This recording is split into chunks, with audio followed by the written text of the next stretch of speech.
Sot në mëngjes ka filluar prishja e motelit Jezero në Gazivot. Pjesëtarët e KFOR-it, EULEX-it dhe Policisë së Kosovës janë të pranishëm në terren me parë të gjitha gjërat u nxorën nga ndërtesa. Punëtorët e kësaj kompanie Iber Lepenac e shoqëruar nga Policia e Kosovës mbërritën në motel dhe barin e plazhit Jezero këtë mëngjes rreth orës 7 me makineri të rëndë. Pronarët e motelit Jordan dhe Aleksandar Jakshi thonë se nuk e prisnin që kjo të ndodhte, se ngritën padi kundër kompanisë së Iber Lepencit dhe procedurat gjyqësore janë duke vazhduar. Jakshi deklaroi se moteli është ndërtuar në pronën e tyre që u shpronësua nga Iber Lepenci, duke vënë në dukje se u janë marrë gjithsej 8 hektar tokë. Zyra për Kosovë dhe Metohi njoftoi se kjo prishje është gjithashtu prova politike se Albin Kurti që synon shkatërimin, uzurpimin dhe shkeljen e gjithçkaja që është serbe në Kosovë. Luka Jovanović, asistent në departamentin e historisë në Fakultetin e Filozofisë në Mitrovicën e Veriut, tha se vendimi i Prishtinës, i cili përcakton që grupet e organizuar të pelegrinëve nga 1 gushti kur vizitojnë vendet e shenjta serbe në Kosovë do të shoqërohen nga një guid turistike e licencuar, nuk është vetëm teknike, por një masë që mund të dobësoj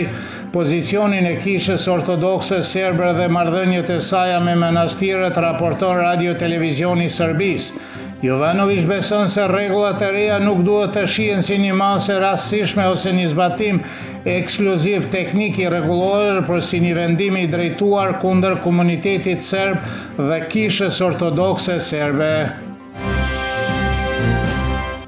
Misioni OSB-s në Kosovë dënoi heqjen e pllakës përkujtimore kushtuar gazetarëve të zhdukur Gjuro Slavoj dhe Ranko Perenić, duke thënë se përdosja e përsëritur e asaj pike referimi është thellësisht e shqetësuese. Misioni thekson se memorialet e dedikuar viktimave dhe personave të zhdukur duhet të respektohen dhe të ruhen, dhe u bën thirrje institucioneve kompetente të kryejnë një hetim të shpejtë dhe efikas të nxjerrin përgjegjësit para drejtësisë dhe të marrin masat e duhura për të parandaluar incidente të ngjashme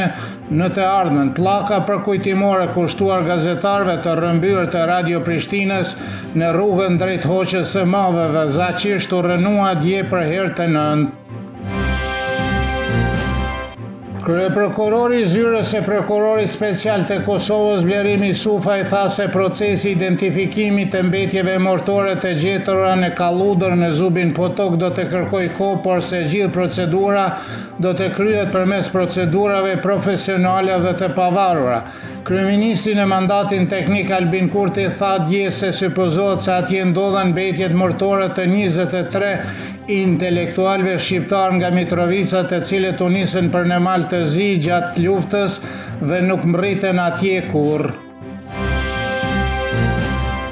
Miloš Pavković nga Qendra për Politika Europiane thot se megjithse seanca konstituive e Kuvendit të Kosovës mund të mbahej në fillim të kurrikut, arsyeja kryesore për caktimin e saj vetëm për 6 gusht është se vetëvendosja blen kohë për të një marrëveshje të mundshme me opozitën. Nëse ka sukses, qëllimi është që zgjedhjet e reja të mbahen kur diaspora të jetë e pranishme në Kosovë, thekson Pavković.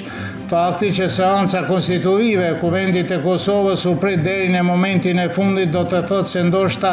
nuk ka marrëveshje për presidentin e Kosovës dhe se nuk ka marrëveshje midis partive politike në Prishtinë, thot drejtori i programit të Qendrës për përfarsimin e kulturës demokratike në Mitrovicën e Veriut, Aleksandar Rapaić, pas konstituimit të Kuvendit, siç tregohet, do të hyjë në një hapësirë që nuk është e përcaktuar nga kushtetuta ose ligjet. Grupi parlamentar i Lëvizjes Vetëvendosje në Kuvendin Komunal të Prishtinës sot dorëzoi një kallëzim penal në Prokurorinë Speciale të Kosovës kundër kryetarit të Komunës së Prishtinës Përparim Rama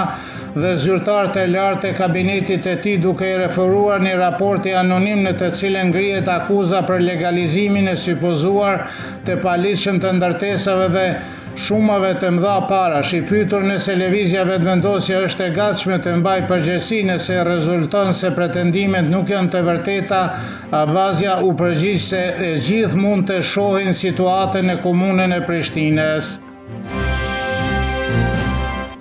Moti edhe të premten në Serbi do të jetë me diell dhe shumë i ngrohtë me erë të dobët lindore dhe juglindore. Temperatura mëngjesi do të jetë nga 15 deri në 23 gradë, kurse ajo maksimale ditore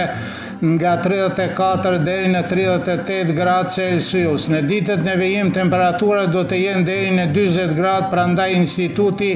Hidrometeorologjik i Republikës u ka lëshuar një alarm portokalli për motin.